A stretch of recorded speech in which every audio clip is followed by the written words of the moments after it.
Ainsi qu'il est écrit dans le livre des Actes, comme Jésus se trouvait avec eux, il leur enjoignit de ne pas s'éloigner de Jérusalem, mais d'attendre ce que le Père avait promis. Ce dont leur dit-il, vous m'avez entendu parler. Jean a baptisé d'eau, mais vous, c'est un baptême dans l'Esprit Saint que vous recevrez d'ici peu de jours.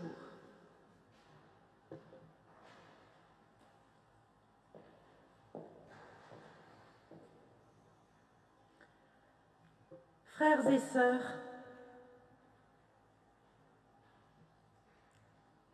ne nous éloignons pas de Jérusalem. Christ nous invite. En son nom, soyez les bienvenus. En son nom, recevez grâce et paix pour votre vie. Je vous invite à la prière. Seigneur notre Dieu, en ce temps où nous sommes réunis par toi, saurons-nous te voir, te reconnaître, t'entendre? Parviendrons-nous à répondre à ton appel? Par ton esprit, viens nous saisir afin que nos yeux s'ouvrent et que nos vies s'illuminent de ta présence. Amen.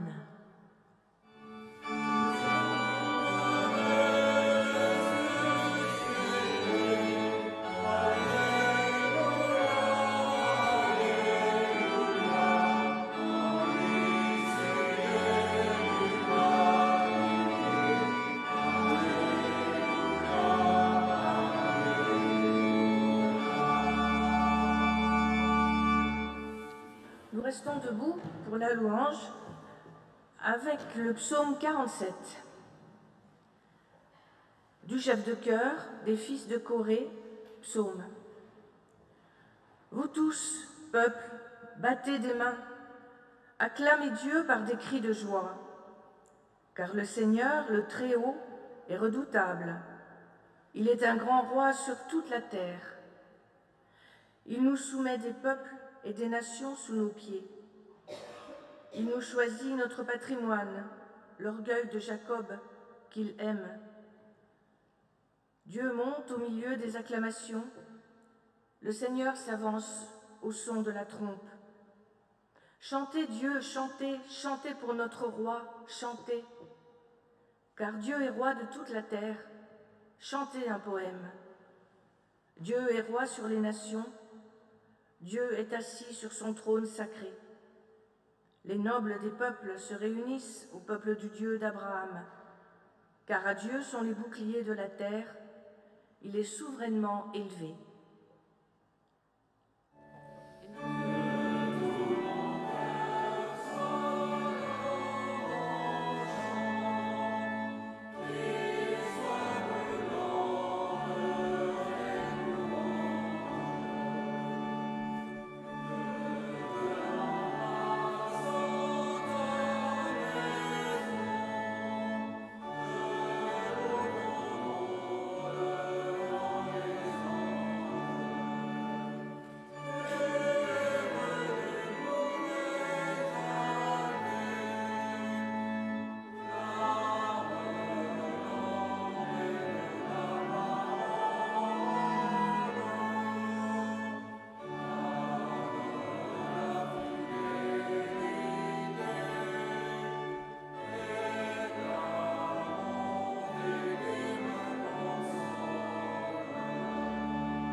assurés de l'amour de Dieu en Jésus-Christ, nous reconnaissons notre péché.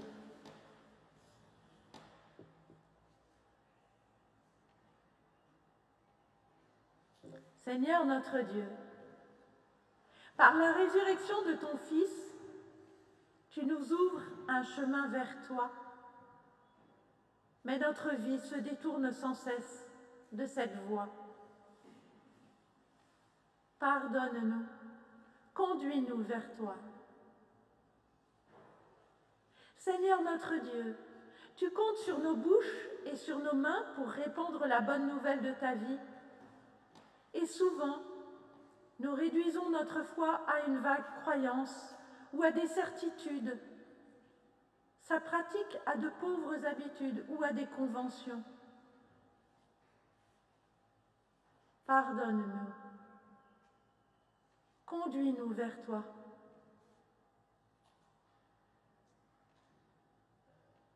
Seigneur notre Dieu, à la lumière de Pâques, nous reconnaissons que nous ne sommes pas à la hauteur de ton évangile, qu'il nous est difficile d'être tes disciples. Pardonne-nous, que ta lumière nous réveille et éclaire notre route. Amen.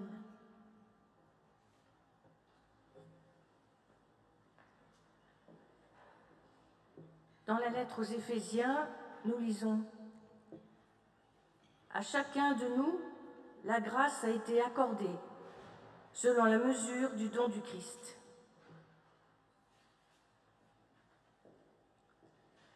Frères et sœurs, qu'est-ce donc que la mesure du don du Christ?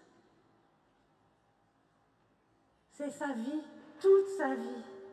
La vie qu'il donne pour chacun de ses amis.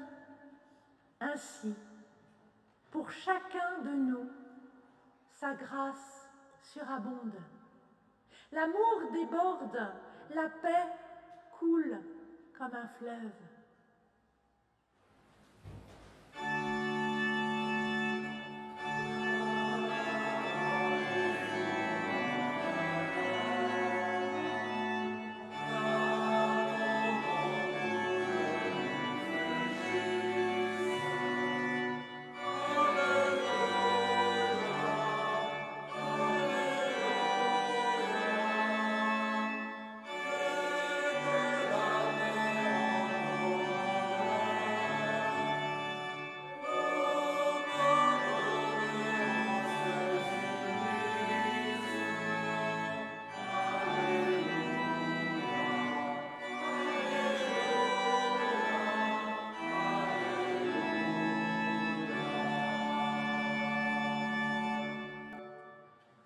Je vous invite à vous asseoir pour le temps de la parole.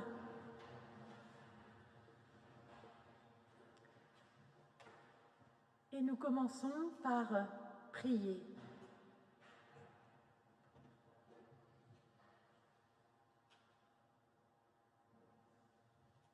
Seigneur, donne-nous le souffle de ta parole, ton esprit d'amour, pour qu'il vienne prendre demeure en nous et ainsi transformer notre vie. Seigneur, donne-nous le feu brûlant de ta parole, ton esprit de vérité, pour qu'il vienne en nos cœurs nous donner force et courage de témoigner de toi dans nos vies. Seigneur, donne-nous par ta parole l'esprit de liberté, ce souffle de vie qui réveille les hommes et les invite à te suivre. Amen. Les lectures qui vont vous être faites aujourd'hui sont les lectures qui étaient proposées pour le jeudi de l'Ascension. J'ai pensé que c'était bien de pouvoir aussi célébrer l'Ascension en ce jour.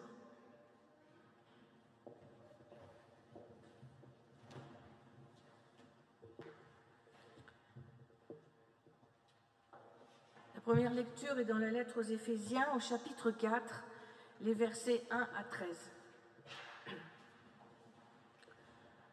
Je vous encourage donc, moi, le prisonnier dans le Seigneur, à vous comporter d'une manière digne de l'appel que vous avez reçu, en toute humilité et douceur, avec patience.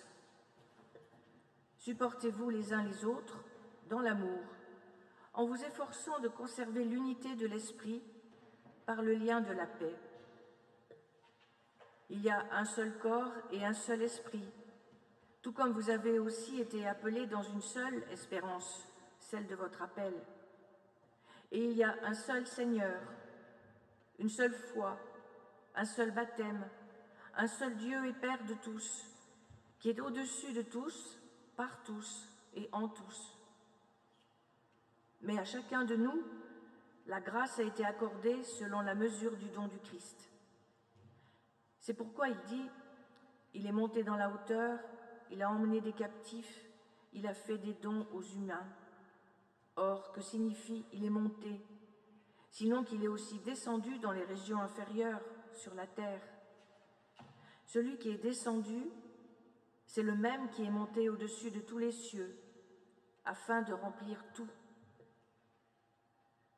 C'est lui qui a donné les uns comme apôtres, d'autres comme prophètes, d'autres comme annonciateurs de la bonne nouvelle, d'autres comme bergers et maîtres, afin de former les saints pour l'œuvre du ministère, pour la construction du corps du Christ, jusqu'à ce que nous soyons tous parvenus à l'unité de la foi et de la connaissance du Fils de Dieu, à l'état de l'homme adulte, à la mesure de la stature parfaite du Christ. La deuxième lecture est dans les Actes, chapitre 1, les versets 1 à 11. Cher Théophile, j'ai parlé dans mon premier livre de tout ce que Jésus a commencé de faire et d'enseigner, jusqu'au jour où il fut enlevé après avoir donné ses ordres par l'Esprit Saint aux apôtres qu'il avait choisis. C'est à eux aussi qu'avec beaucoup de preuves, il se présenta vivant après avoir souffert. Il leur apparut pendant 40 jours, parlant du règne de Dieu. Comme il se trouvait avec eux, il leur enjoignit de ne pas s'éloigner de Jérusalem, mais d'attendre ce que le Père avait promis. Ce dont leur dit-il, vous m'avez entendu parler. Jean a baptisé d'eau, mais vous, c'est un baptême dans l'Esprit Saint que vous recevrez d'ici peu de jours. Ceux qui s'étaient réunis lui demandaient « Seigneur, est-ce en ce temps-ci que tu vas rétablir le royaume pour Israël ?» Il leur répondit « Il ne vous appartient pas de connaître les temps ou les moments que le Père a fixés de sa propre autorité. Mais vous recevrez de la puissance quand l'Esprit Saint viendra sur vous, et vous serez mes témoins à Jérusalem, dans toute la Judée et en Samarie, et jusqu'aux extrémités de la terre. » Après avoir dit cela, pendant qu'il regardait, il fut élevé et une nuée le déroba à leurs yeux. Et comme il fixait le ciel pendant qu'il s'en allait, 2 hommes en habits blancs se présentèrent à eux et dirent « Hommes de Galilée, pourquoi restez-vous là à scruter le ciel? Ce Jésus, qui a été enlevé au ciel du milieu de vous, viendra de la même manière que vous l'avez vu aller au ciel. »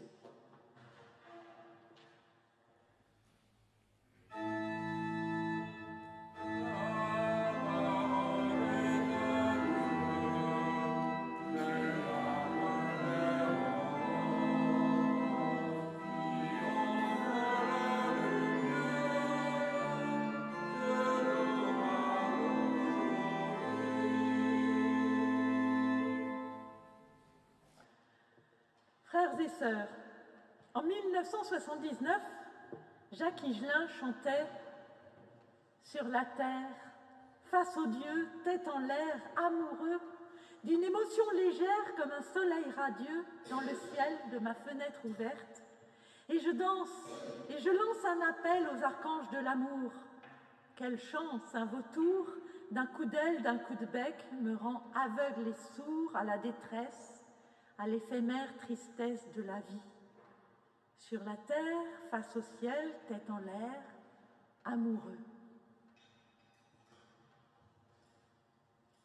Depuis que l'homme est homme, il cherche à s'extraire de la glèbe dont il est issu, à échapper à la pesanteur, à sa ridicule condition d'être fragile, soumis à la maladie, à la mort, au péché, à la faillibilité. L'être humain rêve de s'élever à la condition divine en mangeant du fruit de l'arbre de la connaissance du bien et du mal, planté au milieu du jardin. Il aspire à chatouiller le ciel en érigeant des tours semblables à la première tour de Babel.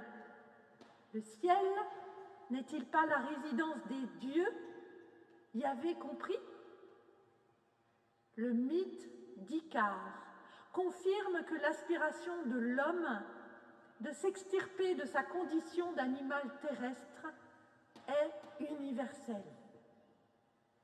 Le désir d'explorer le ciel et de voler physiquement a stimulé la créativité des humains depuis les cerfs-volants en Chine, conçus plusieurs siècles avant notre ère, en passant par Léonard de Vinci, dessinant les premières machines volantes au XVIe siècle, puis les ballons, montgolfières et autres dirigeables, avant d'arriver à l'aviation contemporaine et à la conquête spatiale dont Jules Verne avait imaginé le premier, un voyage de la Terre à la Lune.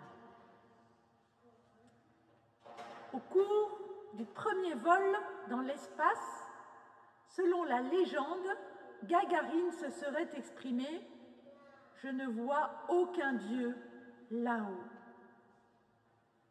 Aujourd'hui, plus personne ne croit que Dieu est un vieux bonhomme vivant au-dessus des nuages. Qui donc, d'ailleurs, croit encore en Dieu?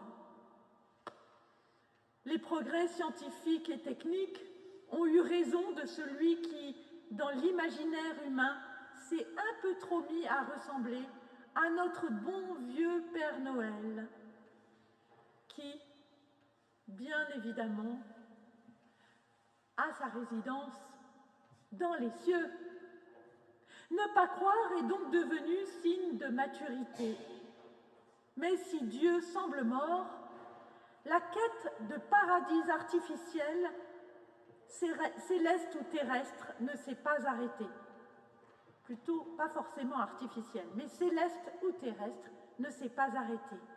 L'ambition céleste ne se résume bien sûr pas à l'exploration et à la conquête du ciel. Elle est savante, technique, économique, guerrière, politique, philanthropique, médicale. Elle est aspiration à l'éternité, à l'harmonie, à la tranquillité, à la sérénité. Elle cherche à nous préserver de la souffrance liée à la maladie, à la mort, à la pauvreté, au travail, au conflit, à la frustration, à l'absurdité de la vie. Elle est quête de perfection. Au fond, toute quête est avant tout spirituelle, intérieure. Le mot « esprit », dont la racine latine « spiritus », grec « pneuma » et hébraïque « ruach » évoque le souffle. La relation avec l'air, le vent, le ciel, l'invisible et l'impalpable, ce qui échappe donc à la chair et à toutes ses contingences.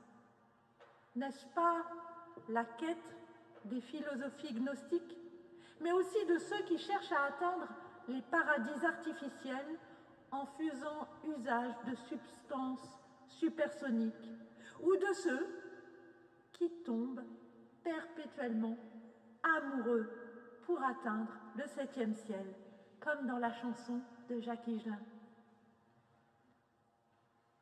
Dieu nous a mis en garde. Cette ambition est dangereuse. À trop s'approcher du soleil, Icare s'est brûlé les ailes. À son retour, Gagarine ne parvint pas à supporter sa condition d'homme ordinaire. Combien deviennent fous, mégalomaniaques, délirants? Combien se fracassent contre leurs illusions, telle une alouette contre le miroir qu'elle prenait pour le soleil? Notre monde lui-même n'est-il pas devenu fou à force de vouloir atteindre ce progrès, cette connaissance, cette technique, ce confort censé nous rendre la vie plus belle? La réalité est que la vie sur Terre est aujourd'hui en danger. Il se pourrait qu'à force de chercher le ciel, nous nous réveillions un beau matin avec la gueule de bois. Il se pourrait bien qu'à trop se laisser euphoriser par les rêves de grandeur, nous nous retrouvions avec un cafard géant, comme dans le roman de Kafka. Car notre rêve de béatitude éternelle ressemble étrangement à l'immobilité de la mort. Alors, frères et sœurs, y a-t-il un Dieu à rencontrer? Faut-il abandonner toute ambition, tout rêve, tout idéal de justice, de paix, d'amour, de bien-être, de santé? Devons-nous céder aux sirènes de la désespérance, au God-bashing, à la fatalité? Avons-nous encore le droit de rêver, de nous laisser inspirer? Plus que jamais, nous exhorteraient Gandhi, Nelson Mandela ou Martin Luther King. Oui, mais alors, quel rêve devons-nous avoir? Plutôt qu'à vouloir grimper sur nos échelles humaines pour manger du fruit de l'arbre de la connaissance du bien et du mal, dont les branches s'élèvent vers le ciel, nous sommes invités à faire fructifier ceux de l'arbre des vies, dont les racines tirent leur substance dans le ciel et dont les branches se déploient sur la terre pour aller la féconder. Alors, je ne sais pas très bien si vous comprenez. Je parle, en fait, dans la Genèse, il est question de l'arbre de vie et de l'arbre de la connaissance du bien et du mal, qui est l'arbre de mort, qui sont au milieu du jardin. Et puis, en réalité, on se demande si ce n'est pas le même arbre. Eh bien, je fais l'hypothèse, l'interprétation, c'est que l'arbre de la connaissance du bien et du mal, c'est celui qui veut nous faire toucher le ciel, et donc devenir Dieu. Mais peut-être que l'arbre de vie, c'est l'arbre inversé. C'est celui qui tire sa substance du ciel pour mieux s'incarner, pour mieux faire fructifier les racines dans la terre, les branches qui viennent dans la terre. Vous avez mieux compris? Alors je vais reprendre. Pourquoi aller chercher au ciel celui qui vient à nous dans son humilité? En Christ, Dieu s'est incarné pour s'approcher de chacun de nous par son esprit. Il vient nous rencontrer. Le mouvement n'est plus ascendant, mais descendant avec Jésus. Le mouvement s'est inversé. Dieu est venu mettre les mains dans la glèbe humaine. Il s'est incarné. Il s'est donné à nous comme un nouveau-né à chérir, à protéger, à langer, à nourrir. Si Dieu prend l'ascenseur, c'est pour nous rejoindre dans les bas-fonds. Il ne nous tend pas la main d'en haut avec condescendance, la condescendance d'un souverain pour ses pauvres sujets, parce qu'il nous aime comme ses enfants. Il vient partager notre condition, porter notre joug, transpirer, aimer, désirer, souffrir, travailler, fêter, se reposer, douter, s'enflammer, manger, boire, se désespérer, laver nos pieds, vivre la solitude et l'abandon, et puis mourir. Tandis qu'il jeûne dans le désert, Jésus ne se laisse pas séduire par le démon qui lui promet monts et merveilles. Lui, le Fils de Dieu, pourrait prétendre à cette toute-puissance que lui propose le tentateur. Elle rendrait tant de services à l'humanité. Exit la faim et la souffrance, la maladie, le handicap et la mort. Mais Jésus ne se laisse pas berner. Il sait que la voie est sans issue. Pour celui qui cède à la pensée magique, qu'elle soit scientifique, technique ou même spirituelle, le miracle de la multiplication des pains passe par la bénédiction, la connexion au ciel et par la mise en commun volontaire de ce que Dieu a mis à la disposition de chacun sur la terre. Le miracle de la multiplication des pains passe par la communion pour la nourriture de tous ceux qui sont présents en ce lieu-là, à ce moment-là. Jésus n'a pas résolu en un seul geste la fin dans le monde, car le monde n'a pas pris fin. La résurrection et l'ascension passent par le chemin de la croix. Christ invite ses disciples, et donc nous-mêmes, à puiser aux sources célestes de l'amour et de sa parole, à nous laisser guider par le souffle de son esprit pour témoigner, depuis Jérusalem jusqu'aux confins de la terre, que le royaume est à vivre, ici et maintenant, même si ça passe par le chemin de la croix. Alors, comme Christ, nous serons nous aussi aspirés vers le ciel, sans échelle et sans aile. Dieu seul sait quand. Amen.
Dans la prière. Seigneur notre Dieu, une fois de plus, nous prions pour notre monde. Une fois de plus, nous nous demandons si tu n'en as pas assez d'entendre rabâcher toujours les mêmes choses, en venant à toi avec les mêmes demandes. Nous nous disons parfois que nos prières resteront des vœux pieux, et pourtant nos cœurs disent aussi que malgré nos échecs à prendre soin de ta création, tu ne nous abandonnes pas. Tu crois en nous, tu nous fais confiance, tu nous appelles enfants, c'est-à-dire héritiers de tes œuvres, à chacun de réaliser selon les dons dont tu l'as pourvu. Il nous faut simplement nous enraciner plus profondément en toi, en ta parole, en ton amour, toujours et encore, afin de porter du fruit sur cette terre. Alors que se sont réunis ce week-end les délégués synodaux pour le synode national de notre Église et aussi ceux de la Convention nationale baptiste, nous te rendons grâce pour ton Église et nous te la confions. Permets que les décisions et les vœux qui ont été votés lors de ces assemblées ne restent pas lettres mortes, mais qu'ils portent de bons fruits.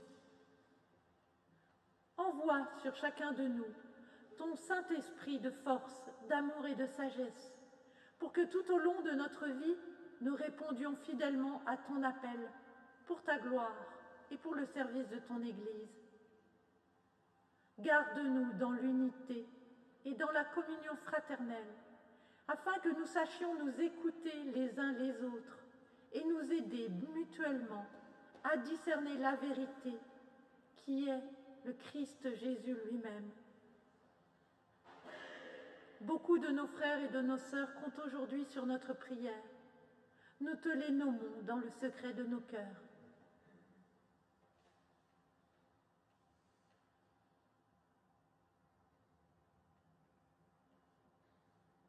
Et nous te les remettons par Jésus, ton Fils, notre Seigneur. Amen. C'est bien. Voilà, frères et sœurs, ce culte touche à sa fin. Je vous invite à vous lever pour écouter un extrait de l'Évangile de Marc au chapitre 16. Le Seigneur Jésus, après leur avoir parlé, fut enlevé au ciel et il s'assit à la droite de Dieu. Et ils s'en allèrent proclamer partout le message. Le Seigneur œuvrait avec eux et confirmait la parole par les signes qui l'accompagnaient.